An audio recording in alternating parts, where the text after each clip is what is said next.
Hey guys, आज हम पढ़ने वाले हैं पेरोक्सिसोम के बारे में। So let's get started.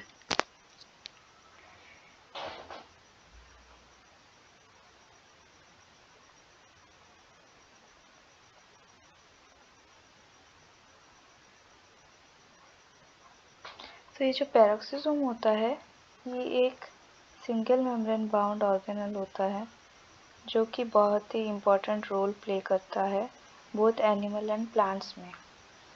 तो इसके अंदर क्या होता है, एक क्रिस्टलाइन कोर होता है which is not present in all organisms, sometimes present होता है, and ये this is made up of urate oxidase. एक एंजाइम होता है पेरोक्सिसोम के अंदर जिसका कि ये क्रिस्टलाइन कोर बना होता है, एंड कभी कभी इस पे कैटालेज अनदर एंजाइम कैटालेज की सॉरी यहाँ पर वो हो गया another enzyme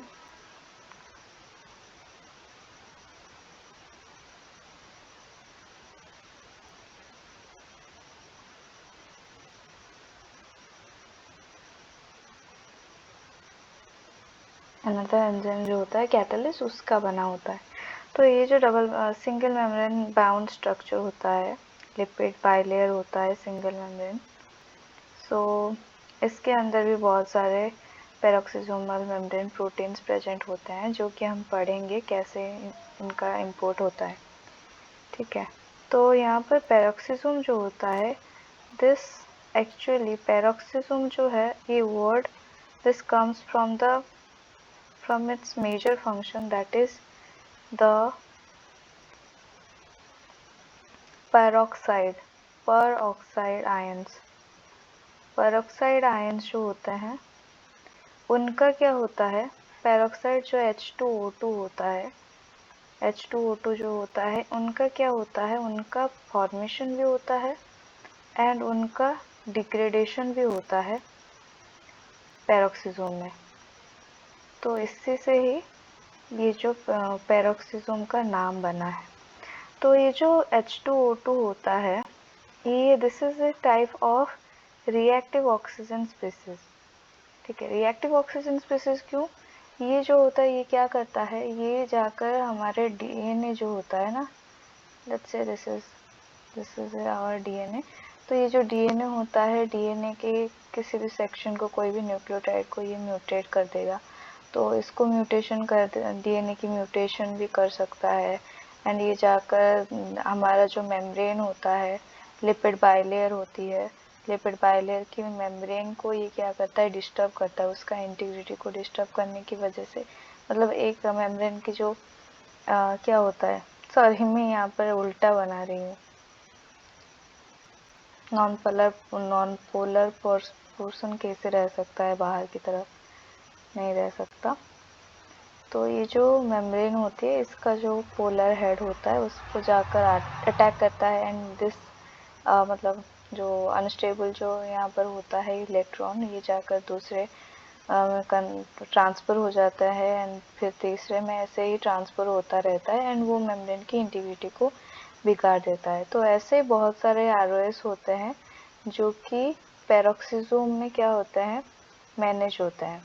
तो इसी के बारे में हम पढ़ने वाले हैं। तो देख लेते हैं वो कौन से सारे आरओएस होते हैं।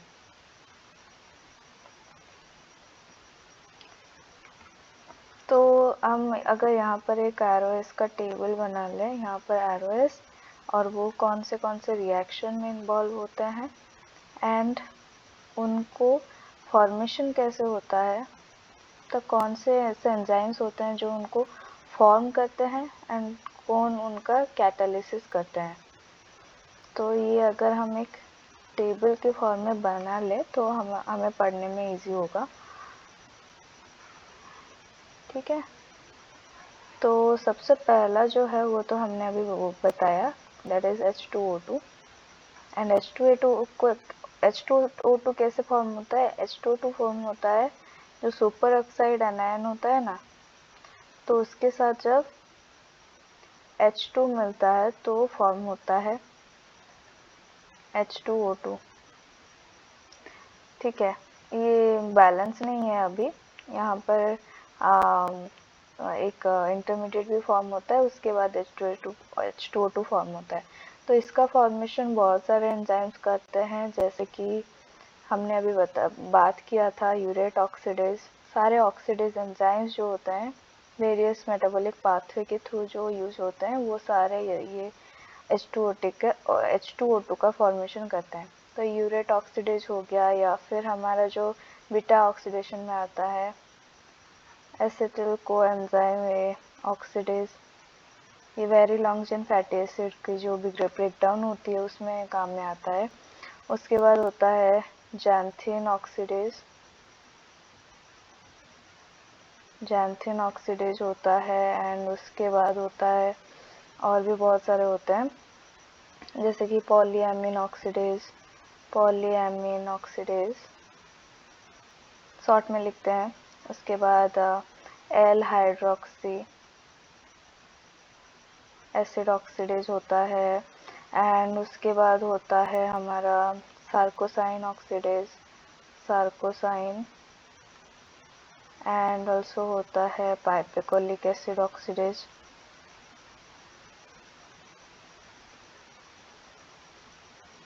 Also D amino acid oxidase होता है। एंड ऑल्सो क्या होता है हमारा जो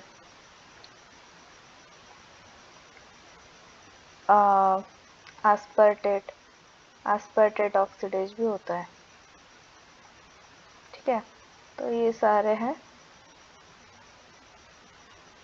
ये सारे एंजाइम से फॉर्म होता है। तो कैटालिसिस में कौन क्या आता है? कैटालिसिस में इनको कैटालिसिस करने वाला सबसे पहला तो होता है कैटालिस। उसके बाद होता है हमारा जो CMC20 होता है, एक मेम्ब्रेन प्रोटीन होती है। उसके अलावा होता है हमारा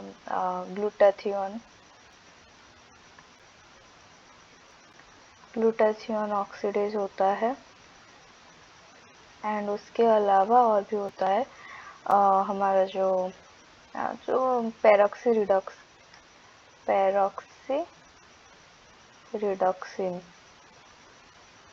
रिडक्शन 1 होता है। तो ये सारे क्या होता है, इन सबको हम बोल सकते हैं एंटीऑक्सीडेंट्स, जो कि इन सारे मतलब ये जो हाइड्रोजन पेरोक्साइड बनता है उनके फॉर्मेशन को ये क्या करता है, मतलब हाइड्रोजन पेरोक्साइड को ये ब्रेक डाउन करता है into some non harmful molecules like water. तो ये पहला वाला गया। उसके बाद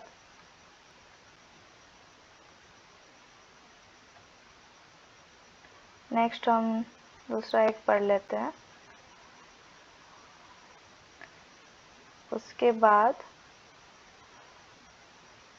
यहाँ पर हम पढ़ लेते हैं सुपर ऑक्साइड आयन, जो मैंने अभी बोला O2 माइनस। तो this is the super oxide अनायन। तो सुपर ऑक्साइड अनायन जो होता है वो कैसे फॉर्म होता है? नथिंग, बस ऑक्सीजन के साथ क्या होता है, इलेक्ट्रॉन आकर अटैक करता है एंड बनाता है सुपर ऑक्साइड अनायन। तो इसमें जो मेन रोल होता है वो एंजाइम होती है जैंथिन ऑक्सीडेज। एंड इसको रिमूव करने के लिए बहुत सारे क्या होता है, copper manganese CuMn super oxide dismutase होते हैं। एंड ऑल्सो अनदर होता है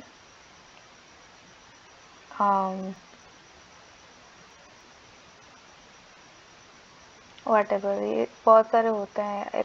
एक और होता है जिससे सुपर ऑक्साइड डिसम्यूटेज। ओके, तो ये था दो मेन हमारा सुपर ऑक्साइड मॉलिक्यूल, मतलब रिएक्टिव ऑक्सीजन स्पीसीज। उसके बाद और भी है जैसे कि क्या वो हाइड्रोक्सिल, ये वाला भी हो सकता है। ये वही पहली वाली जो पेरोक्साइड फॉर्मेशन में इंटरमीडिएट की तरह होता है एंड सेम एंजाइम्स के द्वारा बनते हैं। एंड अगर हम रिएक्टिव नाइट्रोजन स्पीसीज देखें तो हमारा जो NO होता है, तो यहाँ पर N में एक फ्री रेडिकल होता है। ये जो डॉट में बना रही हूँ, this is a free radical. Free radical, तो फ्री रेडिकल का क्या मतलब होता है, जैसे कि ये नाइट्रोजन जो होता है इसके ऊपर 2 लोन पेयर इलेक्ट्रॉन रहता है, होता है ना। तो ये जो लोन पेयर इलेक्ट्रॉन रहते हैं ये क्या करते हैं, ये अनस्टेबल होता है एंड ये जाकर अटैक करेंगे। ये जाकर मतलब कुछ कुछ केसेस में क्या होता है, ये जाकर ये क्या होता है, ये एक रह जाता है, मतलब एक पेयर कर लेता है एंड दूसरा वाला रह जाता है। तो दूसरा जो ये एक अगर रह गया, ये क्या होगा, ये बहुत ही ज़्यादा रिएक्टिव होगा एंड ये स्टेबिलिटी पाने के लिए किसी और मॉलिक्यूल को, जैसे कि लिपिड को जाकर यहाँ पर लिपिड हेड को जाकर अटैक करेगा। तो ऐसे ही मतलब ये जो फ्री रेडिकल्स काम करते हैं। तो ये जो NO है ये कैसे फॉर्म होता है, दिस फॉर्म्स फ्रॉम जो हमारा L-आर्जिनाइन होता है, L-आर्जिनाइन से जब L-सिट्रुलिन फॉर्म होता है तब ये एक बाई प्रोडक्ट की तरह निकलता है। एंड इसमें जो होता है enzyme, that is not quite sure, but this is like nitric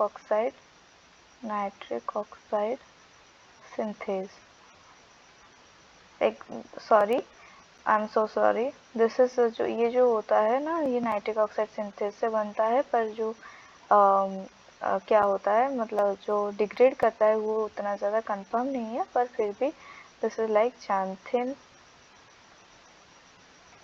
oxide oxido reductase और समथिंग ऐसा कुछ होता है। I am not so sure about this one, so इसको मतलब हम मिटा देते हैं, ठीक है। We are not sure, so आपको इसको याद रखने की कोई ज़रूरत नहीं है। तो ये सारे जो reactive oxygen and reactive nitrogen species होते हैं ये बनते हैं पेरोक्सिसोम के अंदर एंड उनका डिग्रेडेशन भी होता है पेरोक्सिसोम के अंदर ही। तो उसके बाद हम क्या करते हैं, मतलब आपको मैंने अभी बताया कि जो बहुत सारे ऐसे एंजाइम्स होते हैं, जैसे कैटालिस क्या करता है कि कैटालिस एक ऐसा एंजाइम होता है जिसका मल्टीपल सब यूनिट होता है। Let's say this is a सब यूनिट, दिस इज अ सब यूनिट, दिस इज अ सब यूनिट एंड दिस इज मतलब एक हीम के थ्रू ये क्या होगे, नॉट हीम प्रॉपरली, लाइक एक हीम नहीं, ईच सब यूनिट एक एक हीम के थ्रू कनेक्टेड होते हैं एंड दैट इज मल्टीपल सब यूनिट एंजाइम होता है। तो ये कैटालेज में इसका स्पेलिंग क्यों गलत लिख रही हूँ, कैटेज लिख रही हूँ, कैटालेज। तो ये जो कैटालेज एंजाइम है, ये कैटालेज एंजाइम क्या करता है, this helps in the breakdown of H2O2। H2O2 का ब्रेकडाउन करके ये वाटर एंड क्या O2 में कन्वर्ट करता है। दिस इज नॉट बैलेंस्ड, यहाँ पर 2 एंड यहाँ पर क्या होगा, यहाँ पर 2O2 होगा शायद, नहीं यहाँ पर 2 करेंगे तो हो जाएगा, ठीक है।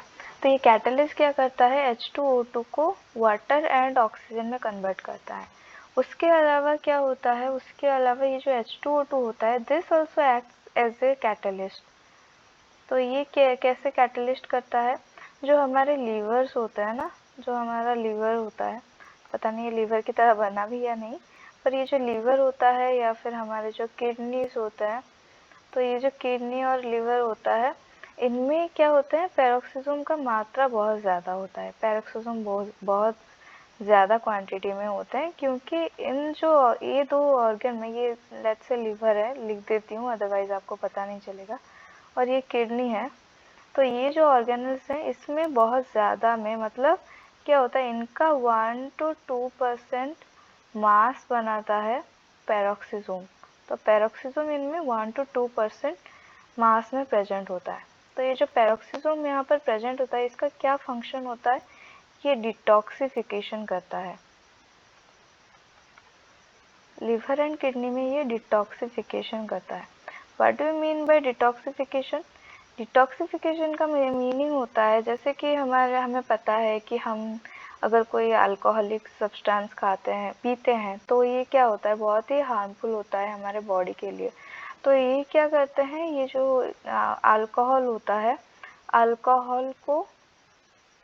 अल्कोहल को डिग्रेड कर देते हैं कुछ सेफ प्रोडक्ट में। सेफ प्रोडक्ट में इसको क्या करते हैं, डिग्रेड कर देते हैं। तो ये जो अल्कोहल होता है, ये अल्कोहल को यहाँ पर कौन डिग्रेड करता है, यहाँ पर H2O2 डिग्रेड करता है। तो ऐसे हम लिख सकते हैं CH3OH एंड इसको डिग्रेड करता है H2O2 इनटू क्या, कुछ सेफ अल्टरनेटिव में डिग्रेड करता होगा, जैसे कि वाटर तो फॉर्म होता ही है, पर उसके साथ और कुछ बाई प्रोडक्ट फॉर्म होता, मतलब बाई प्रोडक्ट नहीं, वो मेन प्रोडक्ट फॉर्म होता है, ठीक है। तो इसमें बहुत बड़ा रोल रहता है किसका, H2O2 का। तो ये खुद भी एक मतलब कैटलिस्ट की तरह भी काम करता है, और ये क्या करता है, ये खुद भी इसको डिग्रेड करने के लिए क्या किया जाता है, कैटालाइज यूज होता है।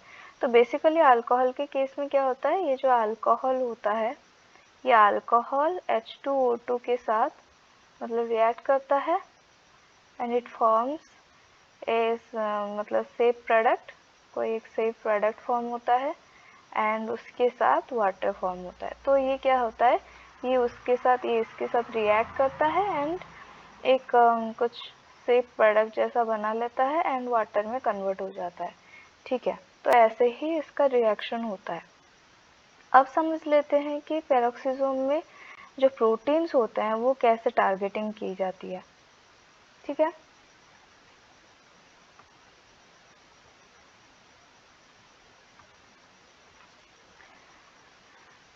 Let's say this is the membrane of peroxisome, okay. तो यहाँ पर एक क्या होता है, यहाँ पर कुछ एक है यहाँ पर अभी, ठीक है, अभी हम नहीं बताएंगे नहीं ये क्या है, एंड यहाँ पर कुछ एक है,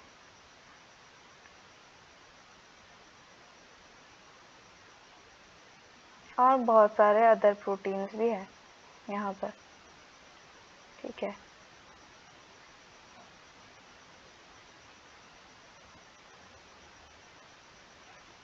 यहाँ पर बहुत सारे अदर प्रोटीन्स भी हैं। तो हो क्या रहा है, तो बेसिकली ये पेरोक्सिसोम का मेम्ब्रेन है एंड यहाँ पर क्या होता है, एक प्रोटीन जो बना अभी, let's say this is a protein, so this is a protein, इसको जो प्रोटीन ट्रांसपोर्ट होना है इसको बोलते हैं कार्गो प्रोटीन, ठीक है। ये जो कार्गो प्रोटीन है, इसमें कुछ स्पेशल टाइप के सिग्नल सीक्वेंस होता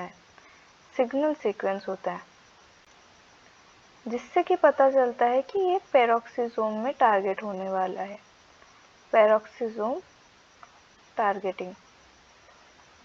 तो उन सिग्नल सीक्वेंस को क्या बोलते हैं, उन सिग्नल सीक्वेंस को बोलते हैं PTS। PTS stands for peroxisomal signal sequence,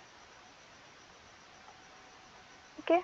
तो ये जो PTS होते हैं, इसको हम दो पार्ट में डिवाइड कर सकते हैं। एक जो होता है वो होता है PTS1 एंड दूसरा जो होता है वो होता है PTS2। तो ये PTS1 जो होता है ये होता है कार्बोक्सी टर्मिनल में, एंड ये जो होता है PTS2 होता है ये होता है N टर्मिनल्स में, ठीक है। ये PTS1 जो होता है वो ज़्यादातर 3 अमीनो एसिड्स के बने होते हैं, इसको LKS बोलते हैं। L stands for leucine and उसके बाद लाइसिन होता है एंड सराइन, ये 3 सिग्नल सीक्वेंस के बना होता है। एंड यहाँ पर या फिर SKL बोल सकते हैं, मतलब उल्टा, this is SKL is more correct, serine, lysine and leucine, ठीक है, दिस इज मोर करेक्ट। ये बना होता है 9 अमीनो एसिड्स के ऑफ वेरियस कॉम्बिनेशंस। तो ये उतना ज़्यादा इम्पोर्टेंट नहीं है, पर हमें अभी पता चला कि कार्बोक्सी टर्मिनल, ये सी टर्मिनल को डिटेक्ट करता है, मतलब ये सी टर्मिनल में होता है एंड ये जो होता है ये एन टर्मिनस में होता है। तो पहले तो ये कार्गो है, तो ये कार्गो आया, ये कार्गो को अभी इसमें क्या है, let me add the signal sequence. ठीक है, तो यहाँ पर कार्गो में क्या है, एक सिग्नल सीक्वेंस है। This is, let's say this is PTS1, PTS1 वाला सिग्नल सीक्वेंस इसमें प्रेजेंट है। तो इसको अब क्या करेगा, इसको एक प्रोटीन आकर क्या करेगा, इसमें बाइंड करेगा एंड इसको डिटेक्ट करेगा। उस प्रोटीन का क्या नाम है पता है, इसका नाम है PEX5। What do you mean by PEX? तो बेसिकली PEX का मीनिंग होता है पैरोक्सिन्स। तो ये पैरोक्सिन्स प्रोटीन जो होता है ये टारगेटिंग में हेल्प करता है। ठीक है, तो ये जो PEX5 प्रोटीन है ये PTS1 सिग्नल को डिटेक्ट करता है। तो ये इसको डिटेक्ट करके इसको क्या किया, इसको यहाँ पर लेकर आया। ठीक है, तो ये क्या हुआ, ये कार्गो है एंड कार्गो के साथ ये PTS मतलब ये PEX5 है, PEX5 आए। तो उसके बाद ये क्या करेंगे, ये एक यहाँ पर होता है एक डॉकिंग सीक्वेंस होता है यहाँ पर। तो ये डॉकिंग सीक्वेंस क्या करता है, ये एक मतलब पहला एक कुछ ट्रांसपोर्ट प्रोटीन होता है जिसमें कि PEX12 होता है, PEX नहीं, यहाँ पर PEX12 नहीं होता, एक सेकेंड, तो यहाँ पर PEX12 नहीं होता। तो ये जो ये इसमें क्या होता है, PEX13 एंड 14 तो होते ही हैं, हाँ PEX13 and this is 14 and ये लास्ट वन PEX17 होता है। ठीक है, PEX13, 14 एंड 17 ये तीन यहाँ पर होते हैं प्रोटीन। तीन प्रोटीन का एक फॉर्म होता है यहाँ पर एक ट्रांसपोर्ट प्रोटीन होता है। तो this recognizes the cargo and पैरोक्सिन का जो कॉम्प्लेक्स है, कार्गो एंड पैरोक्सिन कॉम्प्लेक्स। तो ये कार्गो एंड पैरोक्सिन का जो कॉम्प्लेक्स है इसको डिटेक्ट करते हैं। डिटेक्ट करने के बाद क्या होता है, ये जो एक और ये ट्रांसलूकोन होता है, दिस इज अ ट्रांसलूकोन। ठीक है, तो इस ट्रांसलूकोन के पास लेकर आते हैं। This is also called as the docking sequence, क्योंकि this attract the cargo and protein complex. तो इसको हम डॉकिंग सीक्वेंस, डॉकिंग क्या बोलता है, डॉकिंग प्रोटीन ऐसा बोलता है। ठीक है, एंड ये जो होता है ये बना होता है PEX2, ये PEX10 एंड PEX12 का। ये PEX2, PEX10 एंड PEX12 का एक ट्रांसलूकोन होता है। तो जब कार्गो एंड हमारा जो प्रोटीन आकर इसमें बाइंड करता है तो ये क्या होता है, ये ओपन हो जाता है, ये ओपन हो जाता है, ये ओपन हो गया एंड हमारा जो प्रोटीन है ये अंदर चला गया। ठीक है, तो ये बेसिकली जो हमारा PEX5 होता है ये बाहर रह गया एंड यहाँ पर सिग्नल पेप्टिडेज होते हैं। ठीक है, यहाँ पर सिग्नल पेप्टिडेज दूसरे ऑर्गेनेल्स में होते हैं, बट पैरोक्सिसोम में एक स्पेशलिटी यही है कि यहाँ पर क्या होता है, ये जो प्रोटीन होता है इसके साथ ये सिग्नल सीक्वेंस रह जाते हैं। दिस इज नॉट कट, यहाँ पर सिग्नल सीक्वेंस को कट नहीं किया जा सकता। मतलब यहाँ पर दो ऐसे स्पेशलिटी अबाउट पैरोक्सिसोमल टारगेटिंग क्या होता है, तो एक स्पेशल ये होता है, पहली चीज होती है कि ये signal sequence are not removed, signal sequence जो होते हैं वो रिमूव नहीं होता है। दूसरा जो स्पेशलिटी होती है वो होती है protein can be complete folding state.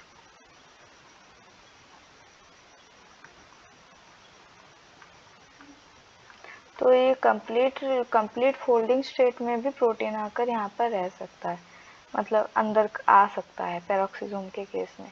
तो यहाँ पर कुछ अदर ऐसे प्रोटीन्स होते हैं, जैसे कि क्या यहाँ पर होता है PEX1, PEX6, एंड ये सारे क्या करते हैं, ये जो PEX5 होता है, इस PEX5 को रिसाइकल होने में हेल्प करते हैं, रिसाइकलिंग।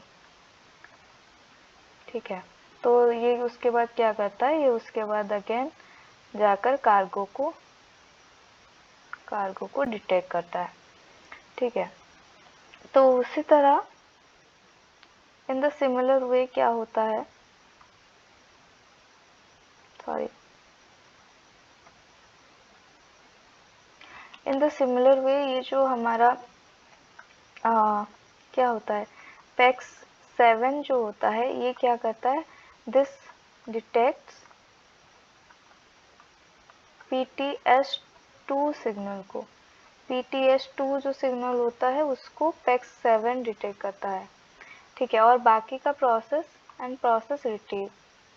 रिपीट्स, बाकी का जो प्रोसेस है ये सारा सेम रहता है।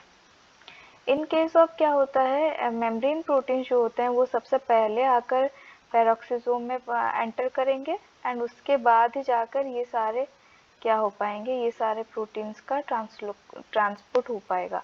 तो अकॉर्डिंग टू सम थियोरी कि पेरोक्सिसोम जो होता है वो बनता है हमारे ER से। तो एक नॉर्मल वेसिकल आकर बना ER से, तो ये एक वेसिकल है, इसको हम गोस्ट वेसिकल बोल सकते हैं। तो ये गोस्ट वेसिकल है, अभी इसमें कुछ प्रोटीन नहीं है, इसमें अभी कोई भी प्रोटीन नहीं है, ये सिर्फ एक मतलब वेसिकल है, बस एक लिपिड बाइलेयर की बनी है।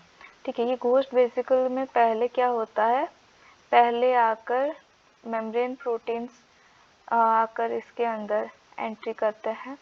मेम्ब्रेन प्रोटीन एंटर करने के बाद क्या होता है, जो दूसरे प्रोटीन्स होते हैं कार्गो, उनकी टारगेटिंग होती है through the membrane proteins, and translocation में जो हेल्प करते हैं वो सारे प्रोटीन्स। एंड उसके बाद क्या होता है, ये सारे जो मैट्रिक्स के जो प्रोटीन्स होते हैं ये भी आगे, अब जाकर इसको हम क्या बोलेंगे, अब इसको हम बोलेंगे peroxisome. So mitochondria and chloroplast की तरह ये भी क्या होगा, जब इसको डिवाइड होना होगा, ये साइज में बड़ा हो जाएगा, एंड सारे जो मतलब प्रोटीन्स चाहिए इसको ये डबल नंबर में मंगवा लेगा, जहाँ पर भी सिंथेसिस हो रहा है। ठीक है, साइटोसॉल में या फिर ER में, तो ये मंगवा लेगा, एंड मंगवा कर क्या करेगा, इनको इंसर्ट कर दिया, बहुत सारे प्रोटीन्स आ गए, तो ये साइज में बड़ा हो गया, ये सारे मेम्ब्रेन प्रोटीन्स है। साइज में बड़ा होने के बाद ये क्या होगा, ये दो पार्ट में मतलब इसका फिशन होगा, तो ये क्या करेगा, दो वेसिकल्स बना लेंगे। ठीक है, with equal number of proteins. तो ये है कि पेरोक्सिसोम की जो बायोसिंथेसिस कैसी होती है। तो यहाँ पर जो स्पेशल प्रोटीन्स होते हैं उनको बोलते हैं PEX, जो ट्रांसपोर्ट में हेल्प करते हैं, those are PEX19 and PEX6। यहाँ पर 6 नहीं होता, यहाँ पर 3 होता है, sorry, PEX19 and PEX3। PEX19 and PEX3 जो होते हैं वो मेम्ब्रेन प्रोटीन को, पेरोक्सिसोमल मेम्ब्रेन प्रोटीन के एंट्री को हेल्प करता है, एंड उसके बाद ये सारे मैट्रिक्स प्रोटीन होते हैं, तो ये मैट्रिक्स प्रोटीन उसके बाद ट्रांसपोर्ट होते हैं, this is ER, okay, this is ER। तो ये ट्रांसपोर्ट होता है, एंड उसके बाद ये यहाँ पर फिशन होकर डॉटर पेरोक्सिसोम में कन्वर्ट होता है।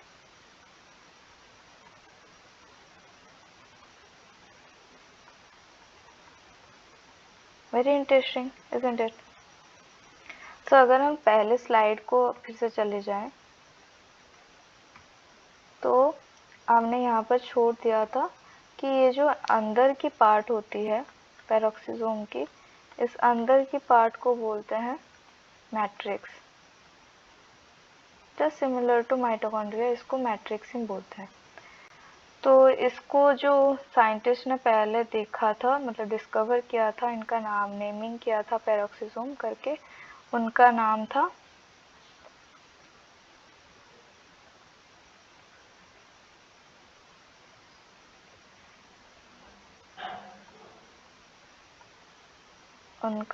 था C.J. दुबे, क्रिस्टियन जे दुबे। ठीक है, C.J. दुबे, ये साइंटिस्ट ने क्या किया था, इसका नेमिंग किया था, तब पेरोक्सिसोम बना। तो अब हम देख लेते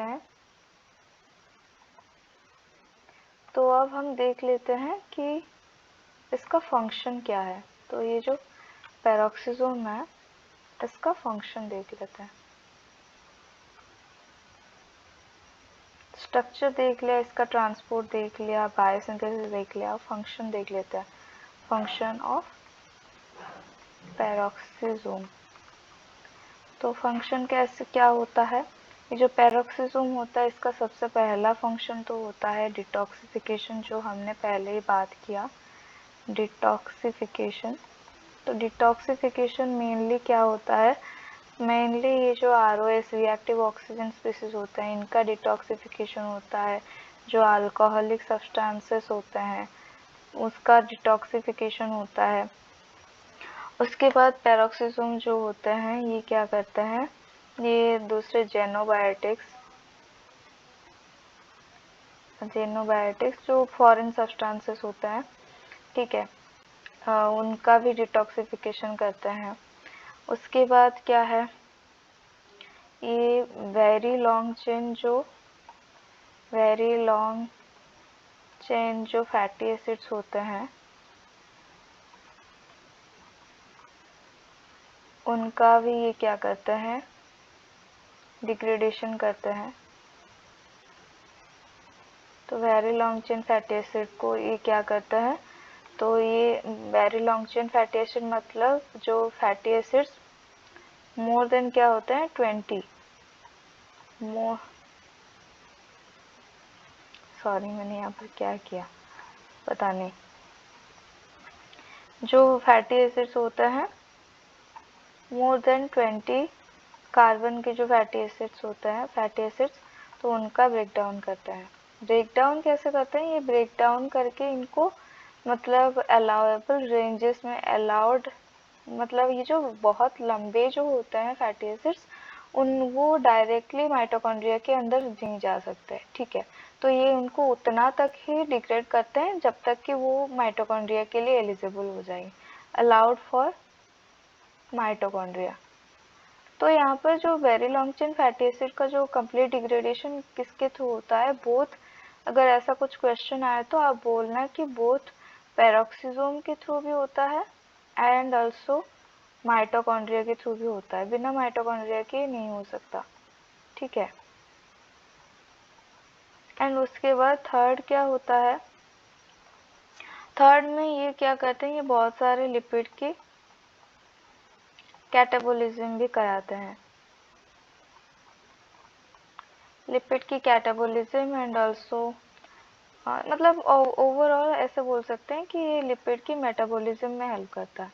तो कैटाबॉलिज्म तो अभी हमने बात किया बीटा ऑक्सीडेशन की, तो जो लिपिड मेटाबॉलिज्म का मतलब होता है, ये क्या करते हैं, ये हेल्प करते हैं बाइल एसिड्स की सिंथेसिस एंड कुछ डॉलिकोल जैसे कुछ लिपिड्स होते हैं। उसके अलावा जो कोलेस्ट्रॉल होता है,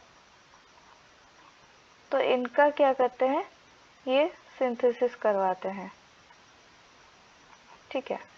उसके बाद फोर्थ में इसका क्या होता है, हमारा जो वो फोटो रेस्पिरेशन जो होता है, फोटो रेस्पिरेशन भी पेरोक्सिसोम में ही होता है। तो बेसिकली इससे कोई पेरोक्सिसोम में नहीं होता, इसमें 3 ऑर्गेनल्स होते हैं, 3 ऑर्गेनल्स होते हैं। एक तो होता है हमारा क्लोरोप्लास्ट, एंड उसके बाद होता है हमारा पेरोक्सिसोम, उसके बाद हमारा होता है माइटोकॉन्ड्रिया। तो ये 3 ऑर्गेनल्स मिलकर फोटो रेस्पिरेशन करते हैं, तो जिसमें से एक बहुत ही मेजर रोल प्ले करता है हमारा पेरोक्सिसोम। तो यहाँ पर जो पेरोक्सिसोम के पास जब कोई बाई प्रोडक्ट्स आता है ना, यहाँ पर रिएक्टिव ऑक्सीजन स्पीसीज भी प्रोड्यूस होते हैं। तो ये जो रिएक्टिव ऑक्सीजन स्पीसीज होते हैं, इनको ब्रेक डाउन तो पेरोक्सिसोम ही कर सकता है ना। तो ऐसे ही सोच सकते हैं कि इसी वजह से ही पेरोक्सिसोम इस प्रोसेस में इन्वॉल्व होता है। फिर ऐसे बोल सकते हैं कि हमारा जो जर्मिनेटिंग सीड्स होती हैं, जर्मिनेटिंग सीड्स में ये क्या करते हैं, ये जर्मिनेटिंग सीड्स में ग्लायोक्सिलेट साइकिल होता है, ग्लायोक्सिलेट साइकिल, जो कि हम बोलते हैं shortcut of TCA cycle, shortcut of TCA cycle की जो ये शॉर्टकट होता है, ये जर्मिनेटिंग सीड्स में होते हैं। तो जर्मिनेटिंग सीड्स में हाई अमाउंट में फैटी एसिड्स होते हैं, तो उन फैटी एसिड्स को डिग्रेड करके ये क्या करता है, ग्लाइकोजिलेट साइकिल के थ्रू उनसे एटीपी जनरेट होता है। ठीक है, तो इसी से ही जर्मिनेशन प्रोसेस होता है। उसके बाद ये भी प्लांट में होता है, फोटो रेस्पिरेशन जो होता है, ये दोनों ही प्लांट के स्पेसिफिक्स है। ठीक है, तो यही सारे हैं मेजर फंक्शंस ऑफ पेरोक्सिसोम। तो ये पेरोक्सिसोम के मेजर फंक्शन है। अदरवाइज हम बोल सकते हैं ग्लाइकोलेट साइकिल जो होता है, ग्लाइकोलेट साइकिल, तो ग्लाइकोलेट साइकिल क्या होता है, मतलब ये जो हमारा ट्रिपानोजोमा होता है, ट्रिपानोजोम्स जो होते हैं उनमें क्या होता है, उनमें ये ग्लाइकोलिसिस करते हैं, ग्लाइकोलेट बोलते हैं उसको, पेरोक्सिसोम को। ग्लाइकोलेट साइकिल नहीं होता, ग्लाइकोलेट बोलते हैं पेरोक्सिसोम को। यहाँ पर जो पेरोक्सिसोम होता है जर्मिनेटिंग सीड में, उनको ग्लाइकोसोम बोलते हैं, ग्लाइऑक्सीसोम, सॉरी,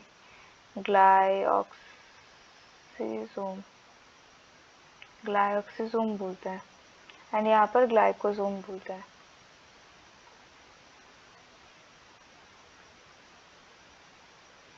ग्लाइकोलिसिस कराता है इसलिए, तो ग्लाइकोसोम्स ट्रिपानोसोम्स में होता है। तो ये सारे थे मेजर फंक्शंस ऑफ पेरोक्सिसोम। तो इसी के साथ हमारा पेरोक्सिसोम का चैप्टर ख़त्म होता है। अगर आपका कोई डाउट्स है तो आप कमेंट सेक्शन में पूछ सकते हैं, एंड नेक्स्ट हम कौन से टॉपिक क्लियर करें उसके बारे में भी आप बोल सकते हैं। Thank you.